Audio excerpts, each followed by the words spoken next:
नमस्कार दर्शकबिन, तपाईँ हेर्दै हुनुहुन्छ गोल्डन आई टेलिभिजनमा कार्यक्रम मफसल राजनीतिक विशेष आवाजमा हुनुहुन्छ अथवा चाहिँ आवाज विशेषमा हुनुहुन्छ। म देवेन्द्र तपाईँसँग छु भने मसँग आज अथवा चाहिँ हामी प्रत्येक जिल्ला प्रत्येक ठाउँमा गएर त्यहाँको राजनीतिक अवस्था के छ हैन, त्यहाँको चाहिँ विकासका कुरा के हुँदैछन्, राजनीतिक दल अब कसरी अगाडि बढ्दैछन्, यी कुराकानी राख्ने गर्दछौँ। भने देश गर्मा गर्मी अवस्थामा छ। देशमा अहिले राजनीतिक उथल पुथल भएको अवस्थामा स्थानीय स्तरमा त्यसले कतिको प्रभाव पारेको छ अथवा चाहिँ स्थानीय स्तरका नेताहरू कति प्रभावित छन् र विकासका कुरा गर्दैछन् या विचारका कुरा गर्दैछन्, यी कुराकानी हामी तपाईँ समक्ष राख्ने गर्दछौँ। आज हामी भिमाद अथवा चाहिँ तनहुँको भिमाद नगरपालिकामा आएका छौँ। यहाँको राजनीतिक माहौलका अथवा चाहिँ यहाँका गतिविधि यहाँ समक्ष राख्नका लागि मसँग हुनुहुन्छ नेपाली काङ्ग्रेसका नगर कार्य समिति सचिवजी हुनुहुन्छ राजेश खनालजी हुनुहुन्छ। उहाँसँग कुराकानी जोड्न चाहन्छु, म स्वागत गर्न चाहन्छु। राजेशजी स्वागत छ। हस्, धन्यवाद। आराम हुनुहुन्छ? आराम। के छ अहिले भिमादको अहिले राजनीतिक अवस्था के कस्तो छ? भिमाद अब यो गण्डकी प्रदेशको तनहुँ जिल्ला अन्तर्गत हाम्रो भिमाद नगरपालिका। अब यसमा वास्तवमा राजनीतिक सचेतनाको सूचाङ्कले माथिल्लो लेभलकै पालिका हो। हामी साबिकको चाहिँ भिमाद, अरुणोदय, किमु, माझको, साबुङको एउटा वडा, वार्ड नम्बर 2, रिसिङको वार्ड नम्बर 9 मर्च भएर बसेको यो भिमाद नगरपालिका। यहाँ राजनीतिक कुरामा हाम्रो अहिले केन्द्रीय राजनीतिले गर्दाखेरि हाम्रो स्थानीय राजनीति अलिकति छायामा पारेको छ हैन। हाम्रो अब यो राजनीतिक रूपले भन्दा हाम्रो स्थानीय सरकार आयो, 3 तहको सरकार भयो। केन्द्रीय सरकार एउटा, प्रदेश सरकार एउटा, स्थानीय सरकार एउटा। अनि यो संरचना अन्तर्गत स्थानीय सरकार हाम्रै आँगनमा, हाम्रै भिमाद नगरपालिकामा स्थानीय सरकार पनि पायौँ। स्थानीय सरकारको पहिलो अभ्यास अब राम्रो नराम्रो के हुँदै गयो। अब 3 वर्ष 4 वर्ष हामीले अभ्यास गर्दैछौँ हैन। यहाँ स्थानीय सरकार बनाउन नेकपा एमालेलाई सफलता मिलेको थियो, हामी त्यसको प्रतिपक्षमा छौँ। अब स्थानीय सरकार भएपछि विकास निर्माणमा केन्द्रित रहन्छ भन्ने हामीलाई अपेक्षा थियो। अब स्थानीय सरकारको असर फेरि स्थानीयमा अलिक चाँडै बढ्दो रहेछ। आफ्नो क्षेत्राधिकार बिस्तारै क्षेत्राधिकार मिचेर अलिक बाहिर पनि जानुभएको हो कि भन्ने हाम्रो चाहिँ एउटा अनुभूति। त्यस्तो त्यो अनुभूतिमा हामी अगाडि बढिरहेको छौँ। थोरै जानकारी के गराइदिनुहोस् नेताज्यू, प्रतिपक्षको कार्यहरू के हुन्थ्यो? कार्यहरू हामीले गरी प्रतिपक्षले गर्ने कार्यहरू विकास योजनामा सहभागिता हैन। अब सहमति र सहभागितामा हामी पनि हातेमालो गर्न चाहन्छौँ। विद्रोही भूमिका होइन कि हरेक अब यसले बनाएको नगर सरकारले बनाएको बजेटहरूमा हैन प्रतिपक्षको रूपमा विद्रोह मात्रै होइन, हामीले पनि आफ्नो सहभागिता र सुझाव अनुसार सँगसँगै हिँड्न चाहन्छौँ।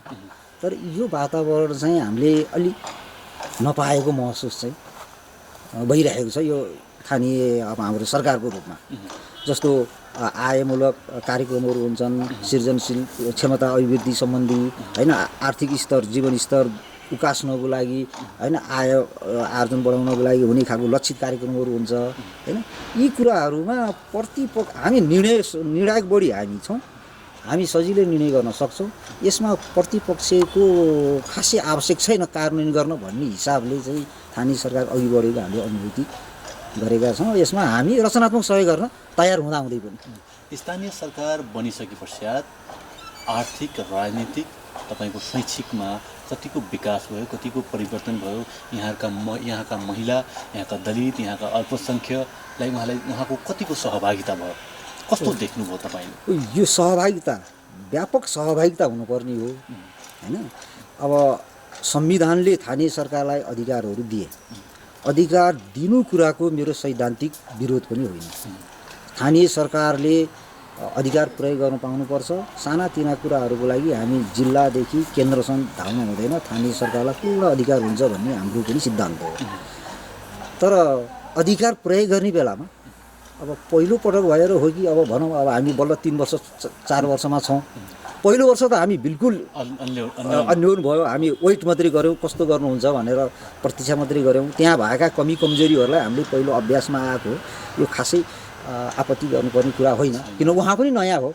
यदि म मेयर भएको भए पनि म पनि नयाँ हुन्थेँ होइन। त्यो हिसाबले हामीले वेट गऱ्यौँ। दोस्रो वर्ष चाहिँ अलिकति सुधारिएला भन्ने अपेक्षा गऱ्यौँ होइन। अब अलिकति सुधारिएको अनुभूति हामीले पाएनौँ र हामी नगरपालिकामा स्थानीय सरकारमा अब यो कुरामा साझेदारीका साथ अगाडि बढ्नुपर्छ। विपक्षी दलहरूलाई पनि विश्वासमा लिएर अगाडि बढ्नुपर्छ।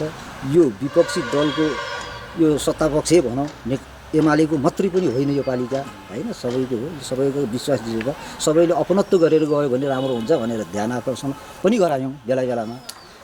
त्यति स्थानीय सरकारले गरेका कार्यहरूमा तपाईँ कतिको खुसी हुनुहुन्छ? यहाँको जनता कतिको खुसी छ? कार्यान्वयनको हिसाबले हामी सन्तोष लिने अवस्था छैन। जस्तो मानौ एउटा अब माध्यमिक तहसम्मको शैक्षिक व्यवस्थापन संविधानले स्थानीय तहलाई दिएको छ होइन। स्थानीय तहमा दिएको छ। यो बिचमा धेरै ठाउँमा शिक्षकको अदल बदल पनि भयो, चेन्ज पनि भयो। अनि स्थानीय सरकारले दरबन्दी मिलान गर्ने क्रम पनि भयो, शिक्षकहरू दिने काम पनि भयो। त्यसमा अलि प्रक्रियाहरू नपुगेको जस्तो होइन। अधिकार स्थानीय तहमा हुनु जस्तो मैले एउटा भर्खरै एउटा सानो हामी यो जनज्योति माध्यमिक विद्यालयको व्यवस्थापन समितिको सदस्य पनि हुँ। अब हामीले 11-12को चाहिँ प्योर साइन्स पनि यो सेसनबाट सुरु गरेका थियौँ। भर्खरको मैले लेटेस्ट इभेन्ट मात्रै भन्न खोजेको। त्यसमा हामीसँग माध्यमिक तहको 2टा दरबन्दी थियो साइन्स टिचर। 11-12 सञ्चालनको लागि 3टा दरबन्दी चाहिन्थ्यो, एउटा फिजिक्स, एउटा केमिस्ट्री, एउटा बायोलोजी। अनि हामीसँग 2टा दरबन्दी थियो, फिजिक्सको र केमिस्ट्रीको टिचर हुनुहुन्थ्यो। अनि केमिस्ट्रीको टिचर चाहिँ घर पाएकमा सरुवा हुनुभयो। त्यसपछि हामीले उहाँ सरुवा भइसकेपछि एउटा माध्यमिक तहको शिक्षक साइन्स शिक्षक खाली भयो। यसमा हामीलाई केमिस्ट्रीको टिचर चाहिन्छ। त्यस कारणले केमिस्ट्रीको टिचर शिक्षक व्यवस्था गरिदिनु हुन भनेर हामीले समितिले निर्णय गरेर नगरको शिक्षा समितिमा पठायौँ। तर उहाँले के गर्नुभयो भने उल्टो त्यो हाम्रो सुनाइ नगरेर फिजिक्सकै टिचर पठाइदिनु भयो। यसले सेवा प्रदायक र सेवाग्राहीको बिचमा के चाहियो? ज्वरो आएको मान्छेलाई झाडापाखालाको औषधि दिए जस्तो होइन, यस्तो खालको अलिकति गतिविधि। अब लेटेस्ट मात्रै हाल मात्रैको कुरा मैले यहाँनिर गर्नु खोजेको त यो के हुन्छ? भागभण्डा हुन्छ यो चाहिँ? मतलब चाहिँ तपाईँको यति यो कोटामा यति अथवा चाहिँ मेरा शिक्षक यति अथवा चाहिँ यस्तो हुन्छ के हुन्छ? बाहिर सुन्नमा आउँछ यो कति? अब हेड अफ चिफ हाम्रो सरकार प्रमुख मेयर साहब हुनुहुन्छ। अब भागभण्डामा पनि अब उहाँलाई थाहा होला। भागभण्डा त 100% उहाँकै भयो। अब उहाँले कसलाई दिनुभएको छ, अब के गर्नुभएको छ, अब उहाँलाई थाहा होला। अब यो भागभण्डा त म 100% हाम्रो सरकार प्रमुखसँगै छ। उहाँको उत्तर दिनुहुन्छ। तपाईँ चाहिँ विद्रोहको त कतै बोल्नुहुन्न किन? खास के हो यो चाहिँ? नेचरै यस्तो हो कि अथवा चाहिँ नबोलौँ अब भोलि चाहिँ? होइन, नेचर भन्दा नि हाम्रो यो राजनीतिक प्रणालीको अभ्यास नै हाम्रो पहिलो पटक हो। त्यसमा कमी कमजोरी पनि हुन्छ। अब यी कमी कमजोरीहरू चर्किएर मात्रै पनि होइन हामी बेलामा रचनात्मक सहयोगका साथ अघि बढ्नियो भन्ने मान्यता हो मेरो होइन। त्यसमा गर्दा अहिले सङ्घर्ष गर्दा हामीले सुझाव दिँदा पनि कार्यान्वयन नभएपछि यो प्रजातान्त्रिक अभ्यास हो। यी कुराहरू जनतामा लिएर गएर आगामी निर्वाचनमा फेरि अब असल मान्छे चुन्ने अधिकार त हामी चाहिँ सुरक्षित छ। त्यही कारणले अब यी कुराहरू जनतासँग पुर्याउने मात्रै कर्तव्य हाम्रो। अब स्थानीय सरकारलाई सुझाव दिने, अब ट्र्याकमा ल्याउनको लागि केन्द्रको राजनीतिले चाहिँ स्थानीय पनि तहलमा त चाहिँ गर्मी भएको छ, गर्मी चलेको छ होइन? पक्कै छोएको छ। अब मलाई यो भनिदिनुहोस्, हिमालवासीलाई राजनीतिक निकास कहिले दिनुहुन्छ? कहिले दिन सकिन्छ? कसले दिने? अब यो म दुई तरिकाले हेर्छु है। हामी राज्य सत्ताको संरचना नै 3 तहको सरकार भनेपछि सेवा प्रदायक सेवा लिने लाभग्राहीको बिचको हाम्रो सरकार जस्ताको तस्तै छ होइन। स्थानीय सरकार जस्ताको तस्तै छ। अलिअलि यसको असर चाहिँ हामीलाई प्रदेश सरकारमा परेको छ होइन। अब त्यो एङ्गलबाट हेर्दाखेरि हामीलाई यसले केही असर परेको छैन। तर पनि यो राष्ट्रिय एउटा दुर्घटना भनौँ, अब राष्ट्रिय घटना हो। राष्ट्रिय घटनाले पक्कै पनि अब मल्टिपार्टी सिस्टममा दलीय प्रणालीमा दलका कार्यकर्ता लाखौँ कार्यकर्ताहरू गाउँ गाउँ छिरेका छन्। उनीहरूको भावनामा चोट पुगेको छ। कसैलाई खुसी भयो होला, कसैलाई बेखुसी भयो होला होइन। यसले पक्कै पनि तरङ्ग ल्याएकै छ। अब यसले हामीलाई पनि छोएको छ। निकास चाहिँ चाँडै दिने सम्भावना चाहिँ छ। दिनुपर्छ। हाम्रो दबाब के हो भने, नेपाली काङ्ग्रेसको दबाब के हो भने, यो केन्द्रीय राजनीतिको तरलता यथाशक्य चाँडो चाहिँ ट्र्याकमा आएर निकास दिनुपर्छ र त्यसको नेतृत्व अब परिस्थितिले नेपाली काङ्ग्रेसले लिनुपर्ने अवस्था छ। नेपाली काङ्ग्रेसले त्यसको नेतृत्व लिएर अस्थिर केन्द्रीय राजनीतिलाई, तरलतालाई अब निकास दिनको लागि ठोस कदम चालोस् भन्ने अब हाम्रो अपेक्षा छ।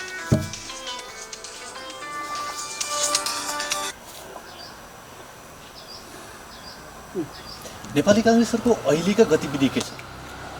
अहिले गतिविधि अब भिमादमा अब यसको तरङ्ग छोइसकेको छ भनेपछि मैले भन्नुपर्ने हुन्छ।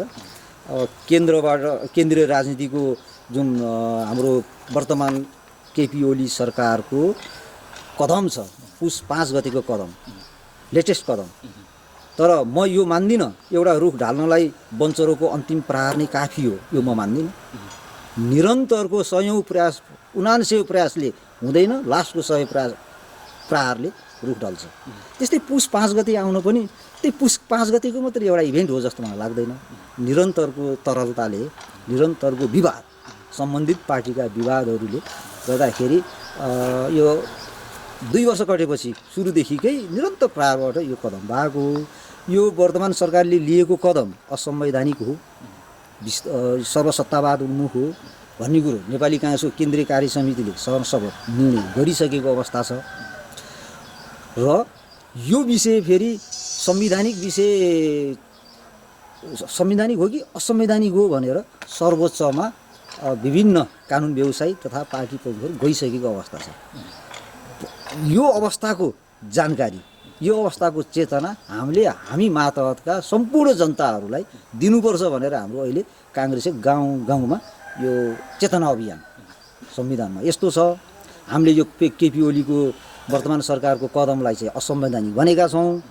अब यसको निकास हामी स्वस्थ निष्पक्ष, यो विवाद सर्वोच्च अदालतमा पुगेको छ। सर्वोच्च अदालतले जे निर्णय दिन्छ त्यो हामी तयार छौँ। पुनर्वाली भए पनि तयार छौँ। चुनाव नै सदरै गरेछ भने, विघटन सदर गरेछ भने पनि त्यसको लागि हामी तयार हुनुपर्छ।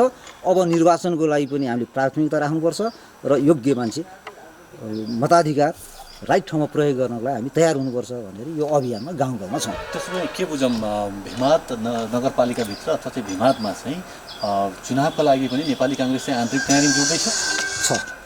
यो पक्का हो। यो सिद्धान्त त के हो भने, एउटा निर्वाचनको परिणाम आएको भोलिपल्टदेखि राजनीतिक दलहरू निर्वाचन केन्द्रित हुन्छन् नि, निरन्तर प्रक्रिया हो। त्यसमाथि पनि रिसेन्टली अब तुरुन्तै निर्वाचन हुनसक्छ। त्यसको लागि हामी मानसिक रूपले तयार हुनुपर्छ भन्ने हाम्रो सन्देश लिएर हामी गाउँ गाउँ गएका छौँ। के छ कार्यकर्ताको चाहिँ प्रतिक्रिया के छ? उत्साह छ। हामीले विगतमा मताधिकार प्रयोग गर्दा विवेक गुमायौँ। अब चाहिँ विवेकपूर्ण तरिकाबाट असल नेतृत्व चुनेर स्थिर सरकारको लागि आतुर छन्, जनताहरू आतुर छन्। थोरै सोध्न मन लाग्यो, कति लामो समय भयो तपाईँ चाहिँ राजनीतिमा सक्रिय भएको? अब यो कुरा चेतना स्तरदेखि नै, अब राजनीतिक प्राणी हो हामी। अब चेतना आएदेखि नै परोक्ष यो राजनीतिक सम्बन्धी कुराहरू हुँदो रहेछ, प्रभाव पर्दो रहेछ।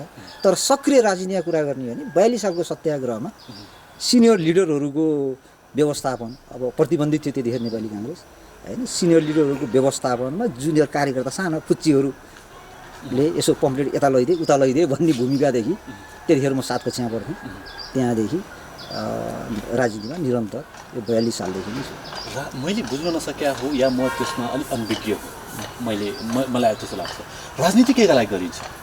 अनि सजिलो छ। राजनीति राज्य सत्ता सञ्चालन गर्ने उद्देश्यले राजनीति गरिन्छ।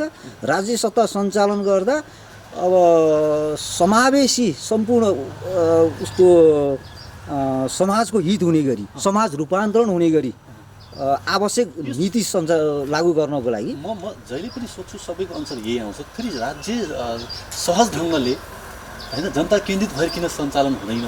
अब यो कुरा के छ भने यो कुरा के छ भने मलाई लागेको व्यक्तिगत रूपमा लागेको कुरा के छ भने हामी स्थापना कालदेखि संसदीय व्यवस्था बहुदलीय व्यवस्थामा गाइडेड भएर स्कुलिङ भएर विश्व प्रसाद कोइरालाले स्थापना गर्दादेखि नै त्यो गाइडेड भएर गएको एउटा शक्ति छ नौलो जनवाद केन्द्रित नीति गराउने होइन केन्द्रीय जनवादी नीति के भन्ने छ सर्वहाराहरूको अधिनायकत्व स्थापित गरेपछि त्यो सर्वहाराले बल्ल सबैको न्याय गर्छ भन्ने खालको अर्को स्कुलिङबाट हुर्किएको मेजर पार्टी छ होइन त्यो पार्टीलाई संसदीय अभ्यासमा रूपान्तरण गर्ने क्रममा भएको यो तलबितलले बेला बेला अस्थिरता पैदा भए जस्तो लाग्छ मलाई। मलाई थोरै के जोड्न खोज्यो भने राजनीतिका कुराहरू पनि गरे तपाईँले त्यो भनिसक्नुभयो त्यसको स्पष्टीकरणमा मतलब बुझाइसक्नुभयो तर स्थानीय स्तरमा तपाईँको अबको छवि के हुने अब तपाईँले हामीले कहाँ देख्ने अथवा चाहिँ अबको यहाँको चाहिँ के अरे भिमादको जनताले चाहिँ तपाईँले कहाँ पाउने लामो समय राजनीति गर्नु अब भिमादको होइन ठिक छ भिमादको तपाईँको आशय मैले बुझेँ मैले यति भन्छु भिमादको जनताले मलाई सबैले आफ्नो आफ्नो घरमा सुख दुःख साथीको रूपमा सधैँ पाउने स्थानमा मेरो लक्ष्य त्यही अब म त अरू यहाँभन्दा धेरै अरू भन्नु यहाँको लक्ष्य उद्देश्य सबै प्राप्त हुन् यही शुभकामना पनि दिन चाहन्छु र यहाँले समय उपलब्ध गराउनुको आभार व्यक्त गर्न चाहन्छु।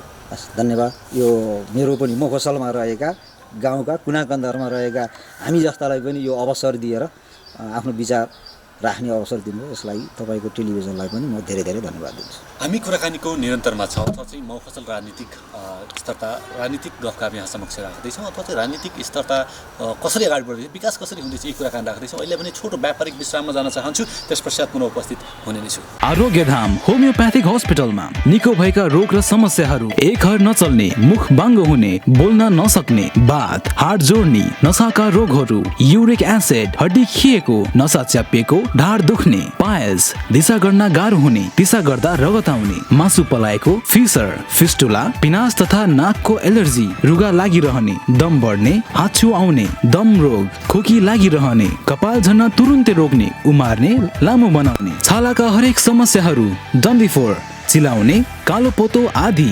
महिनावारी गडबडी तथा स्त्री रोगहरू टन्सिल हात खुट्टामा आउने मुसा पेटका नयाँ तथा पुरानो रोगहरू ग्यास्ट्रिक अल्सर कब्जियत भोक नलाग्ने पेट पोल्ने फुल्ने अमिलो पानी आउने मृगौलामा पत्थरी पर्ने जस्ता समस्याहरू आदि उच्च रक्तचाप सुगर र थाइरोइड जस्ता समस्या भएमा तुरन्तै सम्पर्क गर्नुहोला। सम्पर्क आरोग्यधाम होमियोप्याथिक हस्पिटल प्राली तथा आरोग्य होमियो फार्मेसी पोखरा 10 इन्द्रचोक पोखरा रङ्गशाला नजिकै 24 घण्टा सेवा भइरहने जानकारी गराउँदछौँ। विगत 12 वर्षदेखि अन्नपूर्ण सुपर मार्केट भित्र रहेको DS hanger and dummy house अब नयाँ उत्साह सहित पन्थीगल्ली सर्वेश्वर मार्ग पन्थीरेरिया गाडीको घर एक तला माथि सुरु गरिएको जानकारी सम्पूर्ण ग्राहक वर्गमा गराउँदछौँ। हामी कहाँ ह्याङ्गर च्यानल डमी ब्राकेट लुगा stand dummy full dummy half dummy baby ladies पाइनुका साथै सम्पूर्ण पसल डेकोरेसनका सामानहरू पाइन्छ। साथै नयाँ पुराना पसल डेकोरेसन गर्नु परेमा हामीलाई सम्झिनुहोस्। फिटिङ सम्बन्धी काम हामीबाटै हुन्छ। सम्पर्क DS hanger and dummy house Sarveshwar Marg Panthigalli Pokhara. Phone number 061 530 496 mobile number 98560 29 842 98 462 030 80 proprietor Deepak Prasad Sharma. जतिसुकै पुरानो रोगहरू भए पनि हामी त्यसको सफल उपचार गर्नेछौँ। पञ्चम आयुर्वेद क्लिनिक प्राली इन्द्रचोक पोखरा। हामी कहाँ 4 सूत्र विधिद्वारा नदोहोरिने गरी पाइल्स फिसर फिस्टुला रोगको सफल उपचार गरिन्छ। साथै पिनास तथा नाक सम्बन्धी विभिन्न एलर्जी नाक बन्द हुने दम बढ्ने जस्ता समस्याको पूर्ण उपचार गरिन्छ। बाथ रोग जोड्ने दुख्ने सुनिने र झमझमाउने नसा च्यापिएको ढाड दुख्ने प्यारालाइसिस तथा नसा सम्बन्धी रोगहरू पेट रोग तथा स्त्री रोग सम्बन्धी सम्पूर्ण उपचार दक्ष तथा अनुभवी विशेषज्ञ डाक्टरहरूबाट गरिन्छ। प्रत्येक महिना काठमाडौँबाट डाक्टर आउने जानकारी गराउँदछौँ। रोग नपालौं समयमै उपचार गरौं। सम्पर्क पञ्चम आयुर्वेद क्लिनिक प्राली इन्द्रचोक पोखरा। Phone number 061 432 242 98 560 70 177 98 560 70 177।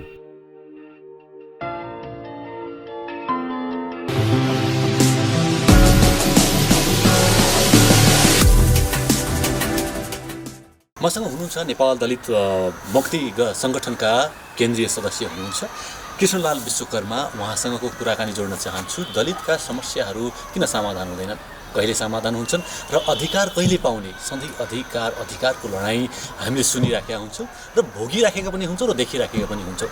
र अहिलेसम्मको उहाँको कार्य के कति रहे र कति दलितले मुक्ति पाए, यी कुराकानी तपाईँमा राख्न चाहन्छु। म स्वागत गर्न चाहन्छु कृष्णलाल विश्वकर्माजीलाई। स्वागत छ।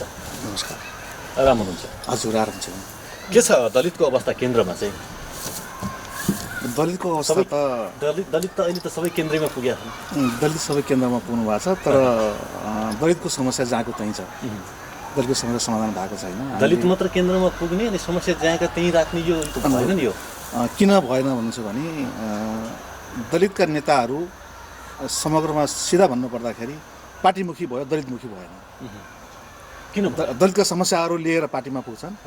पार्टीमा पुगिसकेपछि पार्टीको निर्देशनमा उहाँहरूले काम गर्नुहुन्न। त्यस कारणले दलितमुखी भएन, पार्टीमुखी मात्रै भयो। त्यस कारणले दलितको समस्या जहाँको त्यहीँ छ। किन समस्या समाधान हुनु? समस्या समाधान हुनलाई पहिला कुरो त यो राजनीतिक विषय नै बन्यो नेपालमा है। अन्तर्राष्ट्रिय हिसाबले हेर्ने हो भनेदेखि नेपाल अब केही राजनीतिक पार्टीहरूले दलितका मुद्दाहरू स्वीकार गरेको अवस्था हो। तर राज्यले स्वीकार गरेको पनि यहाँको चाहिँ स्थानीय अथवा हाम्रो चाहिँ समाजमा दलितको समस्याहरूलाई स्वीकार गरिएको छैन। जसको कारण हामीले के भन्न सक्छौँ भन्दा दलितका हकको विषयमा अन्तरिम संविधानमा लेखेका चाहिँ जति पनि हाम्रा दलित सम्बन्धी अधिकारहरू थिए ती चाहिँ संविधान बन्दाखेरि कानुन बनाएर चाहिँ मात्रै दिने भनेर भन्दाखेरि कानुन त बन्दै नबन्ने भयो है। कानुन बनाउँदा 3 वर्षसम्म कानुन बनाउन नसकेको चाहिँ राज्यले अब कसरी फेरि यसको समाधान गर्ला भने हामीलाई विश्वास छैन। तर दलितहरू आफैमा जागरुक हुनुपर्ने अवस्था देख्छु मैले। अर्को कुरा के भयो भन्नुहोस् भने नेपालको दलित आन्दोलनलाई 3 पाटोमा हेर्न सक्छौँ हामी, किन समाधान भएन भन्ने विषय। एउटा पाटो दलितहरू मध्ये धनी दलितहरू छन् जसलाई यो दलित भन्ने शब्द पनि स्वीकार्य छैन। उहाँहरूले अर्थ पनि फरक छ। दलितको अर्थ पनि फरक छ। दलित भन्ने शब्दमै उहाँहरू चाहिँ कन्भिन्स हुनुहुन्न। किन भन्नुहुन्छ भने दलित भनेको दलिएका पिछेका उत्पीडनमा परेका वर्गहरूलाई सबै वर्गलाई एकैचोटि भन्नुभन्दा दलिएका वर्गहरूको चाहिँ एउटा साझा शब्द नै दलित भन्ने हो। तर यहाँ दलित भन्दा बित्तिकै म सानो भएँ भन्ने छ र धनी वर्ग जसले दलित भन्न चाहनुहुन्न उहाँले थर परिवर्तन गर्नुहुन्छ र यो दलित शब्दले नै हामी तल पुगेको भन्नुहुन्छ। तर यसलाई राज्यले नै यो के हो भने हिजो मनुस्मृति, गरुड पुराण, हाम्रो चाहिँ निर्णय सिन्धु जस्ता किताबहरू जसले पढ्नु भएको छ त्यहाँ बकाइदा के लेखेको छ भन्दा दलितलाई के गर्ने, कसरी छुवाछुत गर्ने, त्योभित्र कसरी भागभण्डा गरेर उसलाई कसरी कुन सम्मको यातना दिनु मिल्ने गर्न सकिने कानुनी प्रावधान 1910 को मूल्य ज्ञानमा लेखेरै जुन दलितलाई गरिएको छ हैन।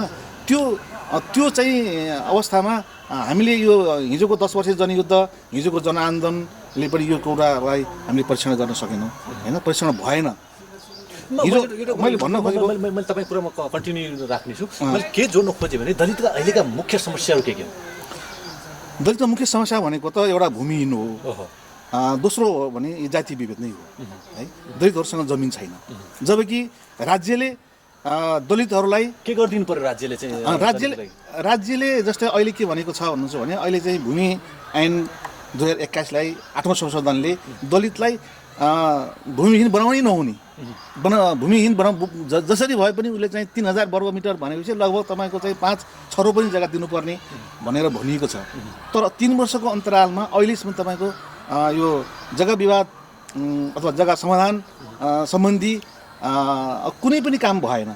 अहिले मात्रै आएर जस्तो भीमबाद नगरपालिकामा भर्खर चाहिँ 28-29 गतेको चाहिँ मात्रै आएर अब चाहिँ भूमि सम्बन्धी अब यसको आयोग बन्दैछ है। यहाँ समिति गठन भएको छ बल्ल 3 वर्षमा अहिलेसम्म। सरकारले हेर्ने दृष्टिकोण के छ भन्दाखेरि दलितलाई संविधानमा दलितलाई भूमिहीन नबनाउने र कुनै दलितले मेरो जग्गा जमिन छैन र म चाहिँ भूमिहीन छु भनेर केस गर्छ भनेदेखि उसलाई भवन बनाएर उसलाई चाहिँ दिनुपर्ने पनि मुलुकी ऐनमा चाहिँ हाम्रो चाहिँ संविधानमा उल्लेख छ भने त्यसलाई कानुन बनाएर हामीले चाहिँ व्यवस्थापन गर्नुपर्ने ठाउँमा गरेन।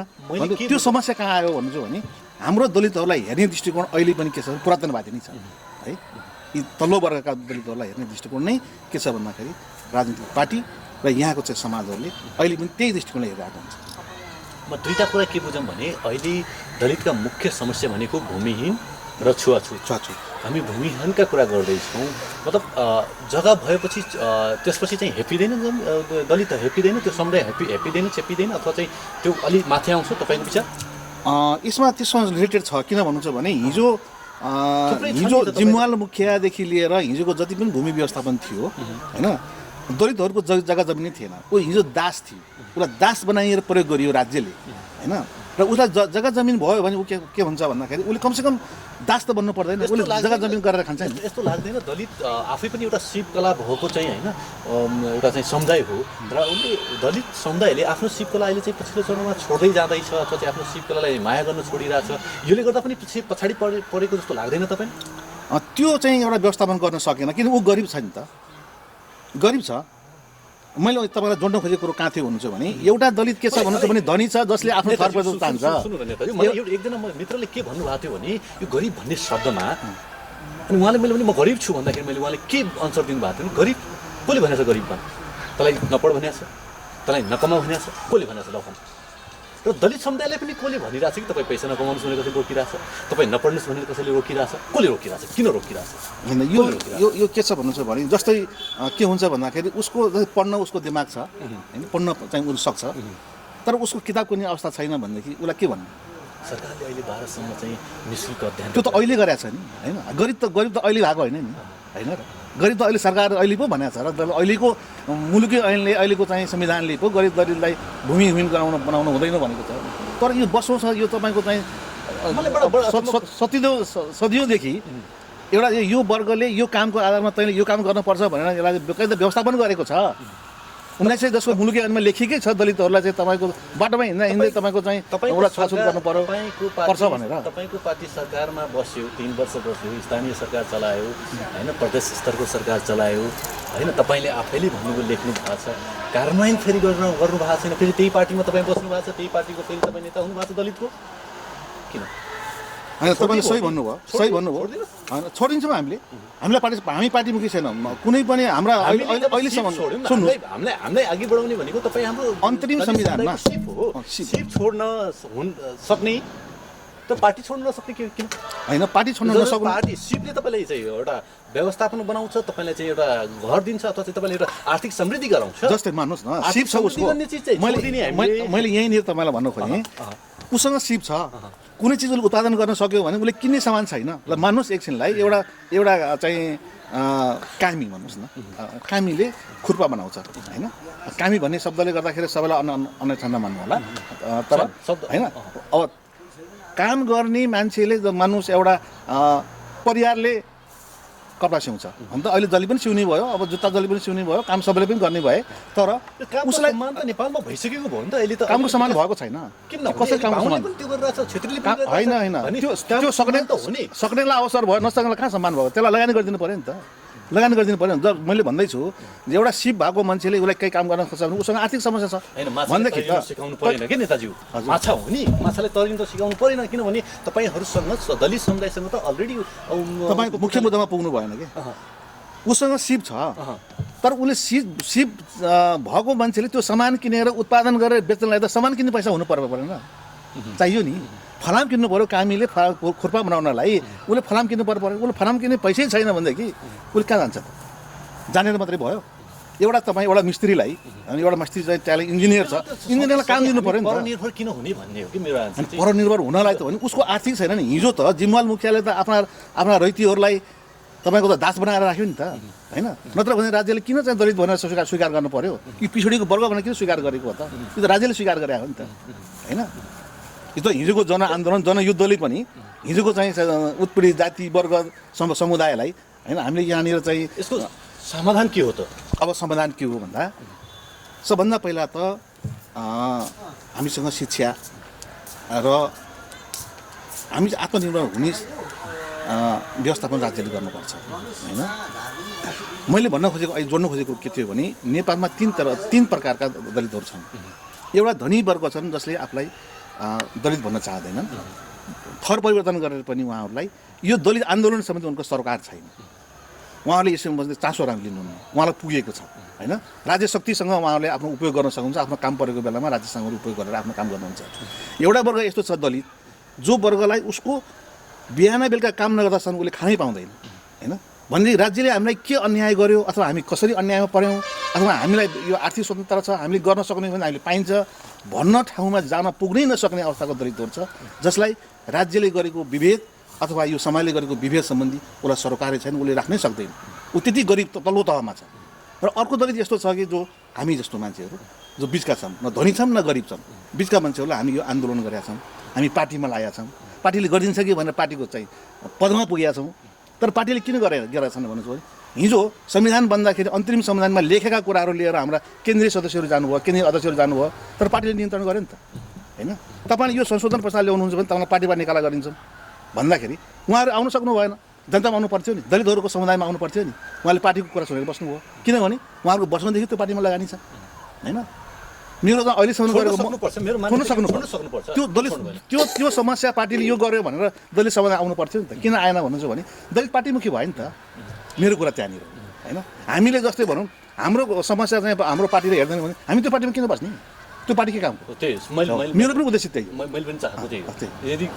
मेरो आफ्नो उद्देश्य त्यो मेरो व्यक्तिगत भयो तर यो मेरो जसरी मेरो व्यक्तिगत सोचना छ त्यसरी अरू पनि हुनु नेताजी अर्को टपिक के छ भने छुवाछुतको कुरा हजुर होइन तपाईँले भन्नुभयो दुईवटा कुरा एउटा चाहिँ भूमिहीन र छुवाछुतका कारणले गर्दाखेरि पछाडि छ भने पछिल्लो चरणमा त छुवाछुत त कम हुने गरेको छ कम भएको छैन झन् ग्रसित भएको छ झन् सङ्गठित रूपमा तपाईँको छुवाछुत भइरहेको छ जबकि चौरझारी रुकुममा 600जनाको हत्या गर्नु भनेको ठिक छ त्यो सारा संसारलाई थाहा छ नि त्यो देशले बुझेको कुरा पनि होइन अहिले यहीँ पनि हाम्रो भिमाद नगरपालिकामा पनि एकजना बडाजात भन्नेले सानो जातसँग उसले चाहिँ विगत 6 वर्षदेखि एउटा चाहिँ सम्बन्ध बनाएर आयो है र उसलेको जब उसको बच्चा समेत महिलाले उहाँकै हो भन्नुहुन्छ तर जब अदालतले उसलाई चाहिँ यो प्रमाणीकरण गर्ने डिएनए टेस्टको चाहिँ अर्डर भयो तर उहाँलाई पैसा खुवाएर उसलाई चाहिँ विभिन्न तरिकाले उसलाई चाहिँ तारिक जान बाध्य गराएर अन्तबिहा गराइयो अनि कहाँ गयो त न्याय पायो त उसले त्यो तपाईँलाई जानकारी यो एउटा केन्द्रीय नेताहरू के बसेका छन् भन्ने कुरा सुन्नुहोस् न कानुनमा गइसकेको कुरालाई त केन्द्रीय नेताले केही गर्न सकेन नि होइन गर्छ र केही गर्दैन त्यो त अदालतको अथवा चाहिँ न्यायालयको विचार दिनुभएको विषयमा के गर्न सक्छ त सन्दर्भमा यहीँनिर जोड्न चाहन्छु तपाईँले भन्नुभयो यो माथिल्लो लेभलबाट मात्र चाहिँ जातीयता छ दलितभित्रको जातीयता कहिले हट्ने सार्कीकै छोरी सुनारले बिहा गर्दैन सुनारको छोरी के अरे सार्कीले दमाईको छोरीसँग बिहा गर्दैन यो जातीयता कहिले हट्छ यही विषयमा मैले तपाईँलाई हामी माथिल्लो मात्र नहेरौँ पहिला तलबाट एकदम यो मुख्य विषय हो यो मुख्य विषय हो मैले यसलाई गम्भीरतापूर्वक मैले चाहिँ मैले लिएको छु यसको कारण के छ भन्छ भने जब हाम्रो नेपालमा जातीय संस्कारबाट जब राज्य सत्ता बन्यो जातीय सरकारबाट राज्य सत्ता बन्यो ती राज्य सत्तामा बस्ने चाहिँ जो राणाका है राणाका सन्तानहरू उनीहरूले के गरे भन्दाखेरि अब सत्तामा बसिरहनको लागि मैले अहिले तपाईँलाई उठाएको कुरा छु मनुस्मृति पढ्नुहोस् निर्णय सिन्धु पढ्नुहोस् गरुड पुराण पढ्नुहोस् यस्ता ग्रन्थमा के लेखेको छ भन्दाखेरि दलितमा छुवाछुत गर्नै पर्ने कारण के त भन्दाखेरि यसलाई तल्लो तहमै राख्नुपर्छ उसलाई अवसर दिनु हुँदैन राख्नुपर्छ भनेर बगैँचा लेखेकै छ त्यसलाई विधिवत त्यसलाई चाहिँ 1910 को मुलुकी ऐनमा के लेखेको छ भन्दाखेरि त्यो त दलितभित्र पनि यो हुनुपर्छ भन्ने सुन्नुहोस् न लेखेको छ दलितभित्र पनि लेखेको छ अहिले यहाँ मैले भन्न खोजेको कुरा त मैले सिरियली भन्दैछु मैले त्यो चाहिँ 1910 को मुलुकी ऐनमा कुन दलितलाई के सजाय गर्ने पत्तै नभएको लिम्बूले पनि छुवाछुत भोग्नु पर्ने है जस्तै मान्नुहोस् ब्राह्मणको छोराले दलितको छोरालाई छोयो भने 5 रुपियाँ जरिमाना छ लेखेको छ हेर्नु होला 1910 को मुलुकी ऐन हेर्नु हो भने त्यहाँ लेखेको छ अगर कायमीको छोराले अथवा दलितको छोराले ब्राह्मणलाई छोड्यो भनेदेखि सङ्घर्षमा लगाएर उसलाई चाहिँ मासी दिनु भनेर लेखेको छ तपाईँको त्यो चाहिँ पाना मैले यहाँ अहिले याद भएन त्यस कारणले सुन्नुहोस् न त्यो लेखिएको छ त्यो अहिले पनि विद्वान चाहिँ ब्राह्मणहरूको कसैको चाहिँ ठाउँमा के छ भन्छु भने दलितको छोरासँग सँगसँगै बस्यो भने सँगसँगै खायो भनेदेखि मेरो पितृले देखिरहेको हुन्छ भन्ने उसको मानसिकता छ चाहे वो डिग्री पढ्यो कि नहोस् ऊ आचार्य पास गरेको कि नहोस् त्यो मानसिकता अहिले पनि छ है मेरो पुर्खाले देख्नुहुन्छ मेरो सपनामा उहाँले मलाई कार्य गर्नुहुन्छ भन्ने किसिमको उहाँसँग चाहिँ अलिक पनि त्यो मानसिकता छ कारण के हो भन्नु भने हिजो मान्नुहोस् चौरजारीको कुरा गरियो हिजो त चाहिँ चौरजारी जस्तै रोल्पा रुकुममा त पुरै चाहिँ तपाईँको वर्गीय मुक्ति हुन्छ जातीय मुक्ति हुन्छ चाहिँ सांस्कृतिक मुक्ति हुन्छ सबै मुक्ति हुन्छ भनेर अन्त चाहिँ जनयुद्धमा हिँड्ने नि होइन मैले एउटा कुरा सुन्नु त्यहीँ जोड्दैछु मैले त्यहीँ जोड्दैछु त्यो किन भन्नु छ भने हिजो वर्गीय मुक्ति हुन्छ जातीय मुक्ति हुन्छ सांस्कृतिक मुक्ति हुन्छ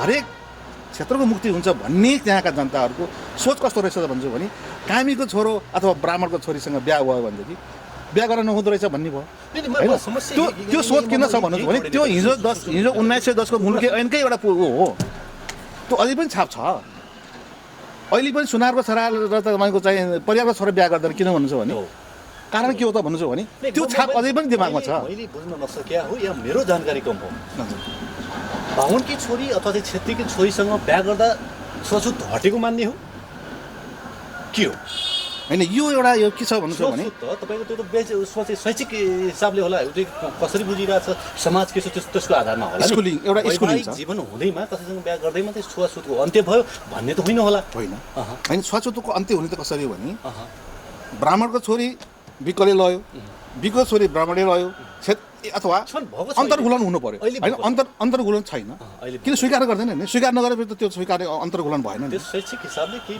चाहिँ होइन त्यो मानसिकता त के छ भने ल ठिक छ अहिलेको 21औं शताब्दीका युवाहरूले त्यो मान्दैन चाहन्छु के शुभकामना दिन चाहन्छु भने तपाईँको लडाइँ निरन्तर रहोस् र दलितले मुक्ति पाओस् मुक्तिको लागि तपाईँ लड्दै हुनुहुन्छ यो शुभकामना दिन चाहन्छु म अब तपाईँलाई चाहिँ कता जोड्न चाहन्छु भने जो अहिले भिमाद वडा नम्बर 6 को जो जग्गा सम्बन्धी छ जग्गाको चाहिँ उपभोक्ता समितिको तपाईँ संयोजक हुनुहुन्छ यो खास के हो अनि तपाईँ जहाँ पनि लड्ने दलितका लागि पनि लड्ने यहाँ पनि लड्ने के हो लडाइँ कति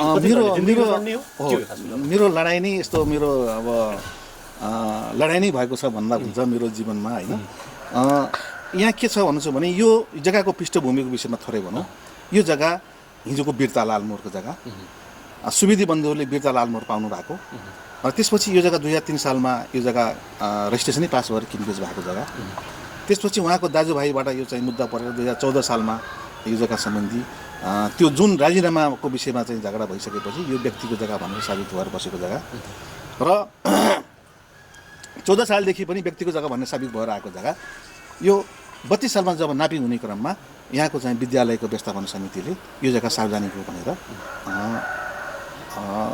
सम्बन्धित मालपोत कार्यालयमा दर्ता हुन नदिएको अवस्था र जग्गा धनीहरूले पनि यो हाम्रो चाहिँ यो हाम्रो वीरता हो लालमोरभित्रको अथवा राजीनामा पास भएर आएको जग्गा हो हाम्रो हकको जग्गा भनेर उहाँहरूले दर्ता भलै यो ठाउँमा चाहिँ हिजो चाहिँ उपभोग भएको थिएन त्यति बेला सबै चौर थियो बगर थियो होइन यहाँ चाहिँ सबै बयरगाडीदेखि लिएर त्यस्तो जग्गा भएको ठाउँमा त्यो जग्गा त्यस्तो जग्गा भएको ठाउँमा 32 सालदेखि यो निरन्तर चाहिँ यो जग्गा मुद्दामा छ मुद्दामा भएको हामी पनि यहाँनिर अब यो 4 जिल्लाको सेन्टर 4 जिल्लाका मान्छेहरू यहाँ आउनु भएको छ होइन स्याङ्जा तनहुँ अब पाल्पा स्याङ्जादेखि समितिले के चाहन्छ के चाहनुहुन्छ होइन मैले थोरै पृष्ठभूमि किन भन्न खोजेको भन्दाखेरि यसमा पृष्ठभूमि थाहा भयो भनेदेखि कसको गल्ती रहेछ के रहेछ भन्ने कुरा थाहा हुन्छ नि त होइन त्यस कारण यो जग्गाको 32 सालमा मुद्दा पर्दा निरन्तर पर्दै यो मालपोत कार्यालयले यो कसैको पनि भनेर चाहिँ टुङ्ग्याउन सकेन नसकेपछि उसले चाहिँ यसलाई परमादेशको लागि चाहिँ जग्गा धनीहरू परमादेशको लागि उच्च अदालत जानुभयो त्यसपछि यसलाई परमादेश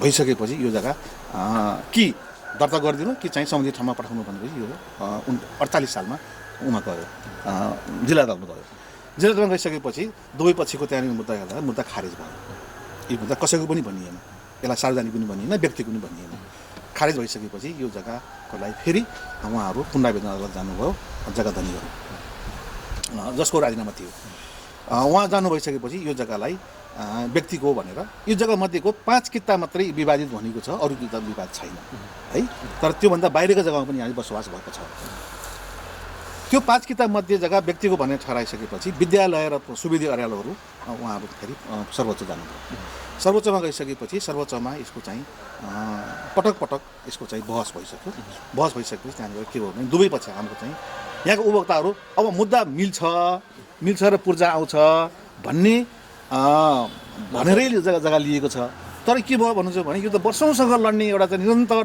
लड्ने एउटा माध्यम बनिसकेपछि मेरो संयोजकतामा एउटा सङ्घर्ष समिति चाहिँ जम्मा भयो गठन भयो। हामी प्रत्येक टोल 9वटा टोल मध्येबाट हामीले चाहिँ टोल संयोजकको बनाएर चाहिँ उपसमितिहरू बनाएर एउटा मूल संयोजक समिति बनाइयो। बनाइसकेको हामी सङ्घर्ष गऱ्यौँ कि हामीलाई पूर्जा देऊ होइन, कि तिमी मिलापत्र गरेर हामीलाई पूर्जा देऊ, होइन भने तिम्रो जग्गा तिमीले ल्याऊ हामीलाई मुआब्जा देऊ है भनिसकेपछि जग्गा धनीहरू र विवादका पक्षहरूलाई सबैलाई हामीले ल्याउँ। लगभग 400-500 पटकको हाम्रो बैठक बस्यो। बैठक बसेपछि एकतिर फर्केका सबैलाई हामीले मेरो संयोजकत्वमा सबैलाई हामीले एक ठाउँमा ल्याइयो र सहमत हुनुभयो। र सहमत भइसकेपछि हामी चाहिँ सर्वोच्चमा गएर तपाईँहरूले के हो त अब के त गर्ने भन्दाखेरि हामी मिल्न तयार छौँ भनिसकेपछि सर्वोच्चले 4 पटकसम्म, पहिला पनि 3 पटकसम्म, 2 पटकसम्म पहिले पनि मिलापत्र गरेर आउनु भएको भनेको रहेछ र पछि पनि मिलापत्र गर्ने भनेर सबै कुरा भइसकेपछि र मिलापत्र गर्न तयार भयो भनेर हामीले 72 सालमा हामीले एउटा सम्झौता गरियो, भद्र सहमति गरियो जग्गा धनीको बिचमा र विद्यालयको बिचमा। भद्र सहमति भइसकेपछि अब जग्गा कसैलाई जग्गा दिनको लागि क्षेत्रफल चाहियो, क्षेत्रफल दिन मिल्दैन भनिसकेपछि हामीले नगरपालिकासँग हामीले अनुरोध गऱ्यौँ। नगरपालिकाले चाहिँ सर्वोच्चसँग हामीले के भनेको छौँ भन्दाखेरि हाम्रो स्थलगत निरीक्षण गरिदियोस् र हामी मुद्दाको पछि बनाइयोस् भनेर हामीले पहल चाहिँ हामीले त्यहाँनिर हामीले कोसिस गरेका थियौँ। तर त्यो चाहिँ मुद्दाको पक्षहरूबाटै रोकियो है, रोकियो र एउटा कारण त्यो भयो। दोस्रो कारण के भयो भन्नु छ भने हामी पछिल्लो चरणमा के भनिदिनुहोस् भने अब सङ्घर्ष समितिले चाहेको के, हामीले यो जग्गाको हामीले पूर्जा चाहेका छौँ। यो जग्गा हामी जहाँ बसेका छौँ त्यो जग्गा अनुरोधलाई गर्न चाहनुहुन्छ। हामीले अनुरोध के गर्न चाहन्छौँ भन्दा हामीले तपाईँलाई जोड्न खोजेँ मैले, यो सहमति सबै भइसकेको थियो है, सहमति भइसकेको थियो र मुद्दाका पक्षहरू लगायतका यहाँका बासिन्दाहरूलाई पूर्जा दिनको लागि क्षेत्रफल चाहियो भनिसकेपछि नगरपालिकाले सिफारिस गर्यो र मालपोत कार्यालयले अदालतको विचार भएको हुँदाखेरि गर्न सकिन्न भनिसकेपछि त्यही मुद्दाका पक्षहरूले के भन्नुभयो भन्नुहुन्छ भने प्राइभेट नापी गरेर भए पनि हामी क्षेत्रफल लिन्छौँ र मुलापत गर्न सक्छौँ भनिसकेपछि त्यसलाई पछि यो जो अहिले आएको डिजिपिएस सिस्टमबाट नाप्ने हो भनेदेखि हामीले स्वीकार गर्छौँ त्यसरी नाप्नुहोस् भनेर मालपोत कार्यालय नापी कार्यालयको सहमतिमा हामी जग्गा नपायौँ। नपाइसकेपछि सबै यहाँको सबैको जग्गा धनीहरूले पनि फल्ना व्यक्तिलाई यसरी यति जग्गा मैले यति आना जग्गा मैले दिएको भनेर उहाँले सैसाब गरेर दिनुभएको छ। विद्यालयले पनि के गरेको छ भन्दाखेरि यति आना जग्गा मैले बेचेको भनेर सैसाब गरेर दिएको छ। त्यसपछि हामीले जब मिल्नपत्र गर्न तयारी जब न्यायाधीशकोमा गएर श्रीमान हामी अब मिल्न तयार भयौँ, हामीलाई चाहिँ हाम्रो चाहिँ मिल्नपत्र गरिदिनुहोस् भनेर जाने ठाउँमा विद्यालय त्यहाँबाट ब्याक भयो। त्यसपछि बिग्रिएको हो है। विद्यालयको नयाँ व्यवस्थापन समिति आइसकेपछि यो जग्गा चाहिँ मिलापत्र हुन सकेन र हामी त्यो मिलापत्रबाट जग्गा उपभोग गर्न तयार यहाँको सबै कुरा भइसकेको काममा हामी रोक भयो। र अहिले हाम्रो अनुरोध के छ भन्दाखेरि अहिले यो चाहिँ सुकुम्बासी भूमिहीन आयोग जुन बनिरहेको छ त्यो समितिको पनि नगरको सदस्य पनि हो। र अहिले के आयो भन्नुहुन्छ भनेदेखि यसको मतलब अहिले स्कुलको चाहिँ सहयोग भएन, त्यो सहयोग भएन। अहिले कस्तो भइरहेछ? अहिले चाहिँ विचाराधीन छ होइन, सर्वोच्चमा विचाराधीन छ। बस एकपटक बस भयो, त्यहाँ प्राविधिक कारणले फेरि बस हुनुपर्ने भएको हुँदाखेरि कोरोनाले गर्दाखेरि अब 1 वर्ष पछाडि गयो। अब फेरि तारिखको निरन्तरता भइरहेको छ, अब बस हुने होला। र हामी यहाँ के गर्छौँ, हामी अहिले पनि सङ्घर्षमा छौँ। अहिलेको विधिले के गरेको रहेछ भन्दाखेरि अहिलेको भूमिहीन 2021को 8औं संशोधनले विवाद नभएको ठाउँमा 10 वर्षको लागि भूमिहीन दलित, भूमिहीन र अवस्थित बसोबास 3टा क्याटेगोरीमा उसले चाहिँ अहिले छुट्याएको छ। त्यसमध्येमा हामीले यो अवस्थित बसोबासबाट हामीले पूजा लिन सक्ने अवस्था छ अगर जग्गामा विवाद गर्नेहरू अथवा मुद्दाका पक्षहरूले विवाद नगरेमा। र त्यो चाहिँ पूजा कति वर्षको हुने भयो भने 10 वर्षसम्म किनबेच गर्न नपाइने, हक हस्तान्तरण गर्न नपाइने त्यस्तो किसिमको त्यहाँनिर प्रावधान भएको चाहिँ अहिले आयोगले गरेको छ। तर हामीलाई समस्या के भयो भन्नु भने मुख्य तपाईँको बुझाउनमा म आएँ। मुख्य समस्या के भयो भने हामीले यो जग्गा सार्वजनिक हो, नेपाल सरकारको हो भन्ने अवस्थामा पनि हिजोको पृष्ठभूमिले गर्दाखेरि मुद्दाको पक्षहरूले गर्नेवाला छैनन् होइन, एउटा। दोस्रो, विचाराधीन भएको अवस्थामा यो आयोगले पनि त्यहाँ छुन सक्ने अवस्था भएन। तेस्रो के भयो भन्नु भने हामीले मिलापत्र गर्न चाहिँ प्रयास गरिसकेको कुरा पनि अहिले चाहिँ त्यसमा सम्भावना चाहिँ कम देखिएको अवस्था। मतलब भन्न खोजेको उहाँहरू अहिले चाहिँ मिलापत्र गर्नुभन्दा बहसतिर बढी गएको अवस्था हो होइन। त्यस कारण हामीले अहिले फेरि जनदबाव हामीले दिँदैछौँ। तपाईँहरूले किजेलाई मुद्दा फिर्ता लिइदिनुहोस् होइन, हामी 10 वर्षै भयो नि पूजा लिन्छौँ होइन, आयोगबाट त लिन पायो नि त, पायो। अर्को, तपाईँहरू त्यो काम गर्न सक्नुहुन्न भने मिलापत्र गरिदिनुहोस्। हिजोको एउटा भद्र समितिलाई फेरि तपाईँको कहाँ चित्त बुझेको छैन होइन, विद्यालयभित्र जाने नजाने कला के गर्ने, हामीले उपभोग गरेर घर बनाएको जग्गा अथवा हामीले पैसा हालेर किनेको ठाउँको त्यो जग्गालाई पूर्जा बाहेक हामीले अरू के मागेकै छैन। तर मिलापत्र गरेर आयो भनेदेखि हामीलाई तत्काल यो चाहिँ 10 वर्ष कुर्नु पनि पर्दैन, त्यो सबभन्दा राम्रो उपाय हो। मिलापत्र भनेको सबैको जित हो, फेरि कसैले विवाद पनि नहुने भयो। अब न्यायालयको निर्देश न्यायालयको चाहिँ अब निर्णय सुन्नियो भनेदेखि भोलि फेरि अर्को पनि मुद्दा हाल्छ होइन, र फेरि विवादमा बस्ने अब यहाँको अवस्था चाहिँ गम्भीर छ होइन। यस कारणले हामी फेरि जनतासम्म जाने अवस्थामा छौँ। जनतासम्म गएर यो कुरालाई सबै कुरा भूमि ऐन सम्बन्धी पनि हामीले यस्तो भनेको छ भने हामीले भन्दैछौँ र यहाँको चाहिँ नगरपालिका पनि अहिले पोजिटिभ भएको अवस्था छ। नगरपालिकाले पनि अब जसरी पनि मिलाएर जाने हामी शुभकामना पनि तपाईँलाई व्यक्त गर्न चाहन्छौँ। मिलापत्र मार्फतै तपाईँको कार्य सफल होस् हजुर होइन, जनताले न्याय पाओस्, यही शुभकामना हामी टेलिभिजनको तर्फबाट व्यक्त गर्दछौँ। र यहाँले समय उपलब्ध गराउनुभयो, आफ्नो विचार व्यक्त गर्नुभयो, यहाँप्रति म आभार व्यक्त गर्न चाहन्छु। धन्यवाद। हाम्रो यो अहिले गण्डकी प्रदेशमा गोल्डन आई टेलिभिजन आज मात्र होइन, धेरै पहिलादेखि मैले हेर्ने गर्दछु। म मिडिया व्यवसाय पनि भएको हुनाले र यो टेलिभिजनले हाम्रो यो वस्तुस्थिति यहाँको भिमान नगरपालिकाको वार्ड नम्बर 6 को बारेमा यसरी जिज्ञासा लिएर चासो लिएर सोधिदिनु भएकोमा र यो सबै जनता कहाँ पुर्याइदिने एउटा प्रयास गर्नुभएकोमा गोल्डन आई टेलिभिजन परिवारलाई धन्यवाद दिन चाहन्छु। हस्त नमस्कार। म छोटो व्यापारिक विश्राममा जान चाहन्छु, त्यस पश्चात कुनै कुराकानीलाई हामी जोड्नेछौँ। अहिले भने छोटो व्यापारिक विश्राम। लेखनाथको मुटु तालचोकमा अवस्थित B&B फ्रेस हाउस कस्तुरी मिनी मार्केटमा रहेको हाम्रा सम्पूर्ण ग्राहक तथा शुभचिन्तकहरूमा जानकारी गराउँदछौँ। हामी कहाँ शुद्ध ताजा लोकल खसी, बोका, कुखुराको मासु, अन्डा, बटाईको मासु, बटाईको अन्डा, ससेज खुद्रा तथा होलसेल मूल्यमा बिक्री गरिन्छ। साथै पशुपक्षीको दाना पनि बिक्री गरिन्छ। ग्राहक वर्गको सहजताको लागि होम डेलिभरीको समेत व्यवस्था रहेको जानकारी गराउँदछौँ। सम्पर्क B&B fresh house, Pokhara 27 Talchowk, Kasturi mini market. Mobile number 98 181 68 848, 98 271 20 370। Proprietor Prem Bahadur Bhujel. शाखा कार्यालय new Pratik fresh house, Pokhara 30 तावाको मुख। पोखराको मुटु चिप्लेढुङ्गामा अवस्थित Himalayan garden market चिप्लेढुङ्गा।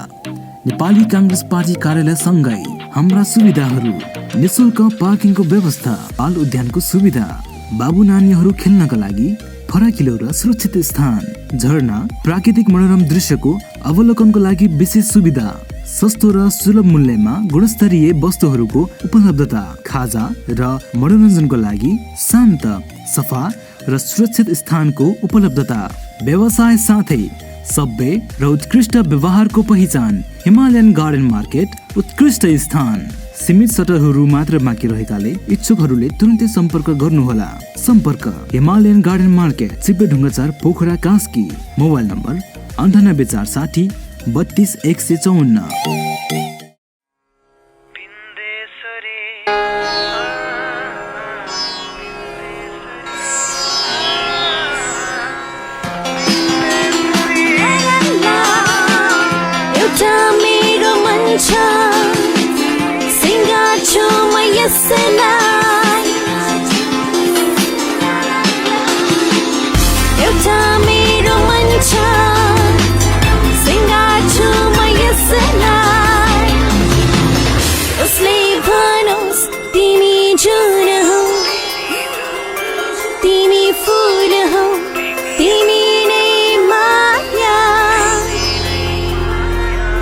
Bindesuri Home Center and Furniture. Furniture for all.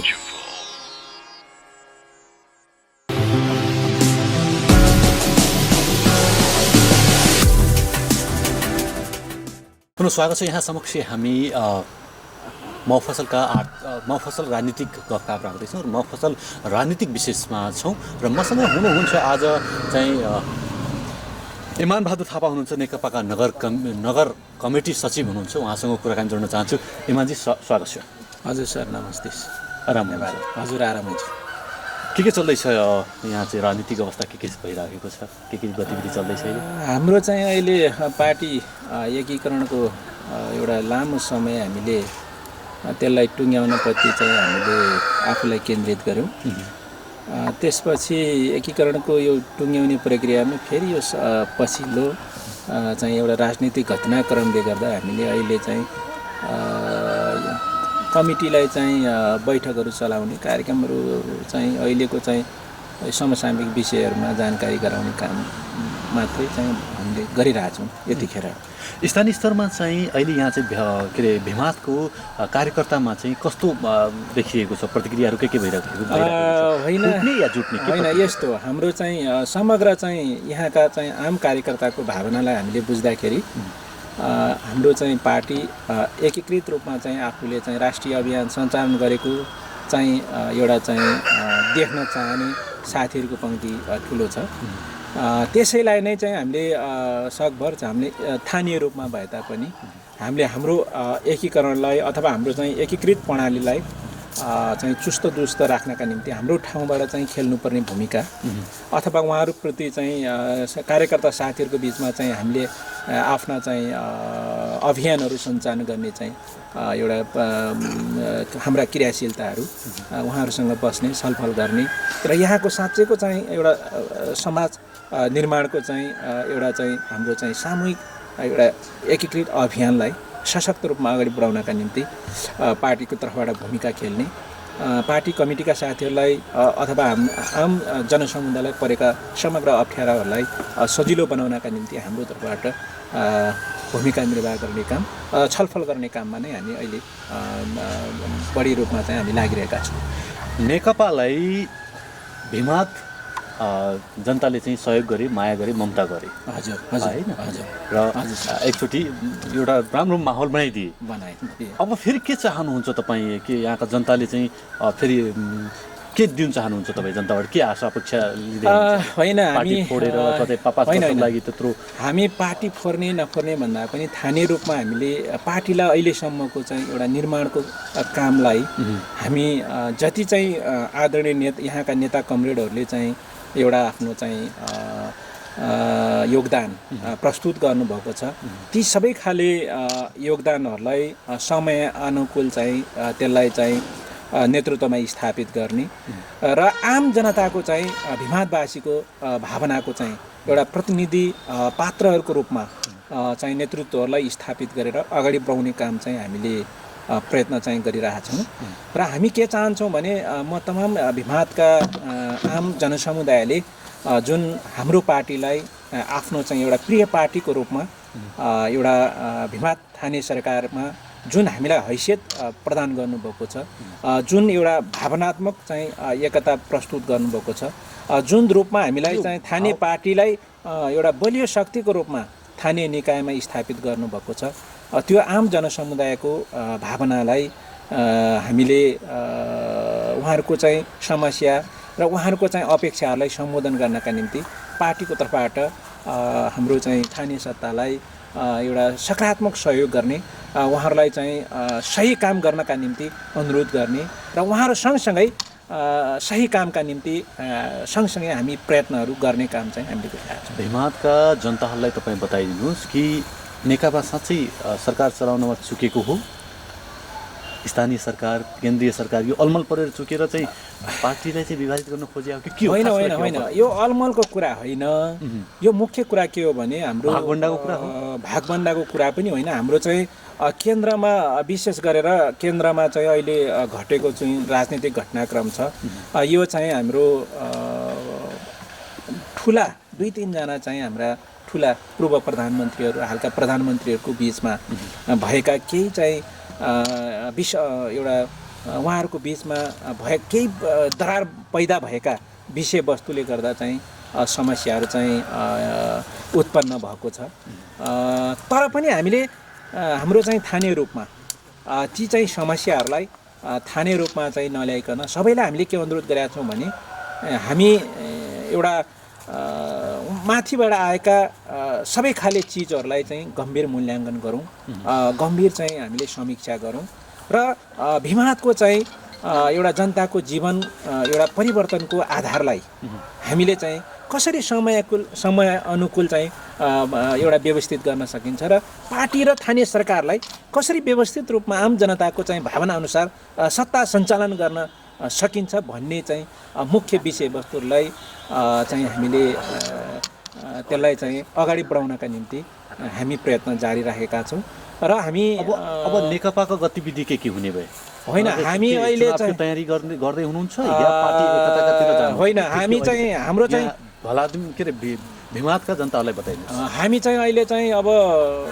Party अब जुन रूपमा चाहिँ नेपाली जनताले नेपालको राज्य सत्ता सञ्चालन गर्नका निम्ति हाम्रो चाहिँ पार्टीलाई यति ठुलो प्रचण्ड बहुमत दिएर मत दिएर चाहिँ हामीलाई सहयोग गर्नुभएको छ तथापि हामीले उहाँहरूको भावनालाई एउटा सही ढङ्गले चाहिँ एउटा राज्य सत्ता सञ्चालन गर्दा सही जनताको चाहिँ नेपाली जनताको आमूल जीवन एउटा परिवर्तन गर्नका निम्ति जुन हामीले प्रयत्न होइन नेकपाले जुन प्रयत्न गरेको थियो र अहिलेको चाहिँ प्रधानमन्त्री केपी ओलीले जुन प्रयत्न गर्नुभएको थियो र त्यसलाई सही रूपमा चाहिँ जनताको अगाडि चाहिँ एउटा कार्यान्वयनमा लानका निम्ति केही नेताहरूबाट समस्या परेको कारणले मलाई यो समस्या परेको कारणले धन्यवाद तपाईँको कुरा मैले सुनिरहेको छु समस्या परेको कारणले अब त्यसलाई अब सही निकास दिनुपर्छ यो जनताले नेकपालाई अथवा केपी ओलीको सरकारलाई जुन रूपमा चाहिँ आफ्नो मत जाहेर गर्नुभयो त्यो मत जनताबाटै प्राप्त भएको मतलाई उहाँहरूले दिनुभएको विश्वासलाई फेरि जनताकै बिचमा लगाएर ठिक छ केपी ओलीले राम्रो गर्नुभयो भने उहाँले फेरि पनि जनताले माया गर्नुहुनेछ हामी त्यो चाहिँ अपेक्षा गर्न चाहन्छौँ यदि ठिक छ सही गर्नु भएन जनताको साँच्चै समस्यालाई सम्बोधन गर्न सक्नु भएन भने जनताले चाहिँ दण्ड सजायको व्यवस्था पनि छ त्यही भएर यो लोकतान्त्रिक एउटा पद्धतिमा जानका निम्ति चाहिँ हामी हाम्रो चाहिँ स्थानीय पार्टी हामी तयारी गर्दैछौँ त्यो अनुसारको चाहिँ हामी चाहिँ आम कार्यकर्ता साथीहरूमा आम चाहिँ हाम्रा नेता साथीहरूमा आम चाहिँ बुद्धिजीवी साथीहरूमा हामी त्यो छलफल गरिरहेका छौँ नेकपा सरकार चलाउनमा चुकेको हो यो स्वीकार्नुहुन्छ तपाईँ नेकपा सरकार चलाउन चुक्या होइन 5 वर्ष ढुक्क खाऊ भनेर त दिएको त हो नि कम्युनिस्टलाई यस्तो ढुक्क होइन ढुक्क खाने नखाने गर्नुहोस् होइन एउटा आम जनताको चाहिँ एउटा भावना अनुसार काम गर्नुहोस् भन्ने चाहिँ एउटा लोकतान्त्रिक प्रक्रिया मार्फत जुन हामीलाई एउटा मत अथवा हामीलाई जुन नेपाली जनताले जुन हामीलाई चाहिँ मत दिनुभयो तर पनि हामी अब त्यसलाई उहाँहरूको त्यो चाहिँ मतलाई चाहिँ सही रूपमा चाहिँ आम जनताको बिचमा चाहिँ हाम्रा कार्यक्रमहरूलाई व्यवस्थित गरेर लानका निम्ति प्रयत्न गर्दा केही समस्या आएको कारणले अहिले चाहिँ यो चाहिँ जुन चाहिँ राजनीतिक घटनाक्रमहरू देख्नु भएको छ जुन सकारात्मक र नकारात्मक कुराहरू देखिराख्नु भएको छ त्यसले चाहिँ समस्या पर्या हो यो चाहिँ नेकपालाई चाहिँ यो जुन तपाईँले भनेअनुसार चाहिँ त्यो खालको चाहिँ होइन नेपाली जनतालाई अप्ठ्यारो पार्न खोजेको होइन नेपाली जनतालाई चाहिँ सोही एकदम लोकतान्त्रिक प्रणालीमा आफूलाई चाहिँ फेरि पनि चाहिँ एउटा चाहिँ जोड्नका निम्ति चाहिँ यो अहिलेको चाहिँ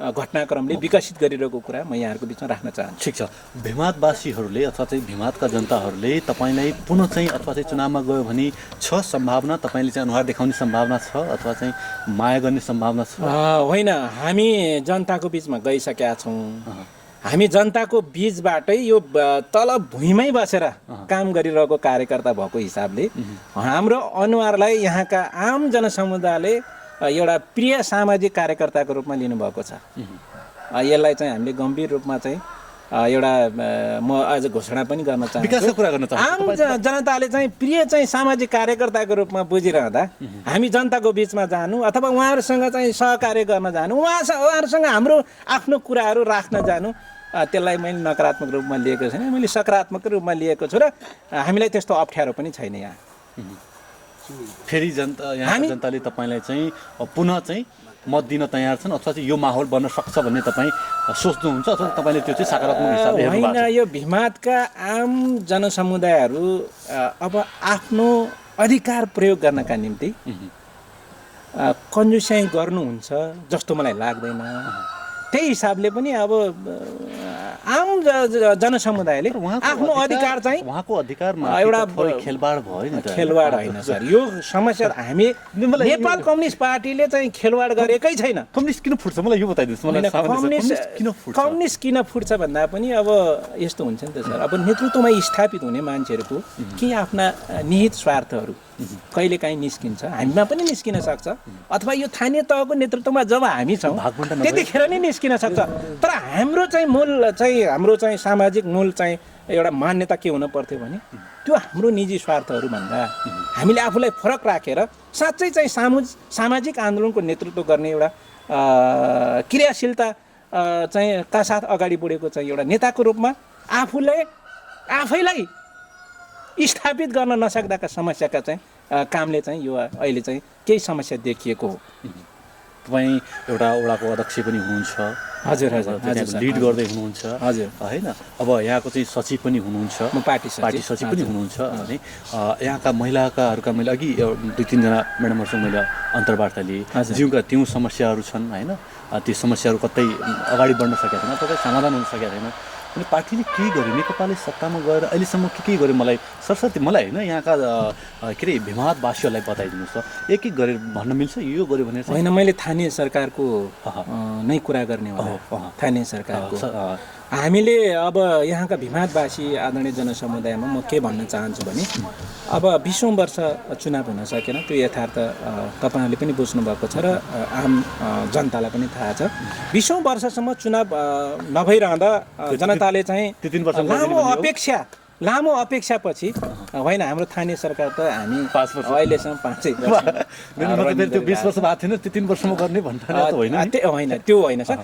त्यही भएको हुनाले हामीले चाहिँ के गर्ने अब त्यो समग्र रूपमा चाहिँ यहाँको भिमादको चाहिँ आम चाहिँ विकासका कामहरूलाई व्यवस्थापन गर्नका निम्ति हामी प्रयत्न गरिरहेका छौँ। जस्तै दलितका समस्याहरू, महिलाका समस्याहरू, होइन यो अब उहाँहरूले अब कोणबाट चाहिँ उहाँले त्यो कुरा राख्नुभयो।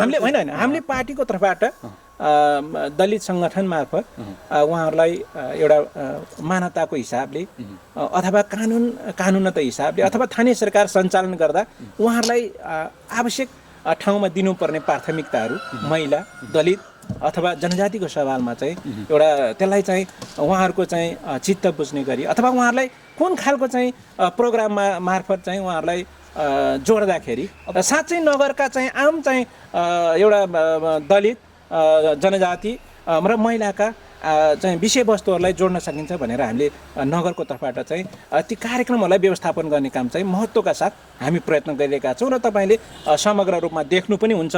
र भिमादको चाहिँ समग्र चाहिँ विकासको कुरालाई गर्नुहुन्छ भने अब तपाईँहरूले हामी निर्वाचित हुनुभन्दा पहिला चाहिँ यो भिमाद बजार अस्तव्यस्त जता गयो चाहिँ उतै धुलोहरू उड्ने तपाईँका चाहिँ हाम्रो निर्देशकज्यू पुरै धुलेमै भएर अहिले आउँदाखेरि पनि त्यो थियो होइन। यो तपाईँले यो जुन मूल हाइवेको कुरा गर्नुभयो होइन, अब त्यसको पनि त्यसलाई पनि पुरै चाहिँ एउटा चाहिँ त्यसलाई एउटा फराकिलो गर्ने होइन, मापदण्ड अनुसारको फराकिलो गरेर त्यसलाई चाहिँ अब राम्रो बनाउनका निम्ति पनि त्यो चाहिँ भत्काइएको होइन, त्यसलाई चाहिँ टेन्डर भइसकेको छ।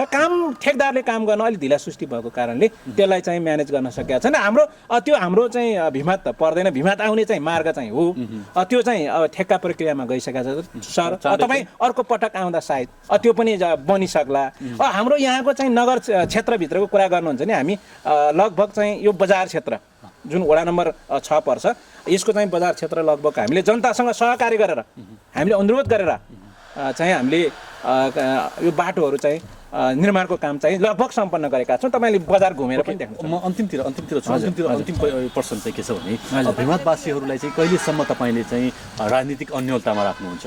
होइन सर, हामीले राजनीतिक अन्योलतामा कुनै कसैलाई पनि हामी राख्न चाहन्नौँ।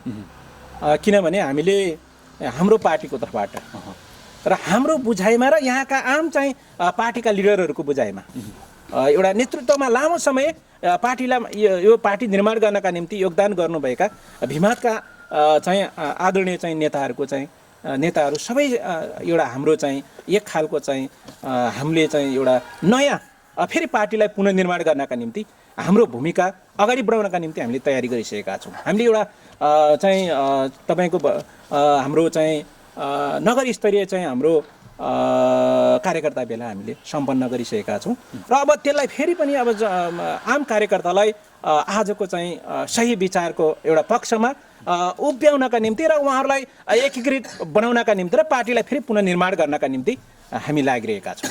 यहाँले चाहिँ त्यसैले अन्यलतामा हामी कसैलाई राख्न चाहन्छौँ र क्लियर गरेर उहाँहरूलाई अगाडि एउटा सामाजिक काममै अथवा भिमादको समग्र चाहिँ समृद्धिमा नै अगाडि बढाउनका निम्ति हाम्रा प्रयत्नहरू जारी छन् र हामी त्यो अनुसारको चाहिँ अगाडि बढाउन काम गरिरहेका छौँ। नेताजी यहाँले समय दिनुभयो, यहाँप्रति आभार व्यक्त गर्न धन्यवाद धन्यवाद। एकदम तपाईँको यो गोल्डेन आई टिभी मार्फत मलाई पनि यहाँको चाहिँ समग्र पार्टीको अवस्था र यहाँको चाहिँ समग्र चाहिँ स्थानीय सरकारको चाहिँ हाम्रा अहिलेसम्मका चाहिँ गराई भोगाइहरूको एउटा बारेमा तपाईँहरू जनताको बिचमा हाम्रा कुराहरू लानका निम्ति जुन समय उपलब्ध गराउनु भयो, साथीहरूसँग बसेर एउटा भलाकुसारी गर्ने एउटा समय मिलाउनु भयो, यहाँहरूप्रति म हार्दिक नेपाल कम्युनिस्ट पार्टी नेकपा भिमाद नगर कमिटीको तर्फबाट म हार्दिक धन्यवाद पनि व्यक्त गर्न चाहन्छु। हस्त नमस्ते। दर्शकबिन, अर्को हप्ता अर्थात् अर्को श्रृङ्खलामा पुनः भेटघाट हुने नै छ। हामी विभिन्न ठाउँमा विभिन्न जिल्लामा गएर त्यहाँको राजनीतिक अवस्था के कस्तो हुँदैछ अथवा चाहिँ कसरी विकास हुँदैछ, नेताहरू कसरी अगाडि बढ्दैछन्, यी कुराकानी लिएर आउने गर्दछौँ। आज हामी भिमादमा थियौँ र भिमाद बजार एकाइ समितिले हामीलाई चाहिँ सहकारी र समन्वय गरेर साथ दिनुभयो, उहाँप्रति आभार व्यक्त गर्न चाहन्छु। यसै गरी म निर्देशक चिरञ्जीवी भुर्तेलप्रति आभार व्यक्त गर्न चाहन्छु र हाम्रो क्यामेरा पर्सन सन्तोष अधिकारीप्रति आभार व्यक्त गर्दै म देवेन्द्र बिदा चाहन्छु। हवस्, नमस्कार।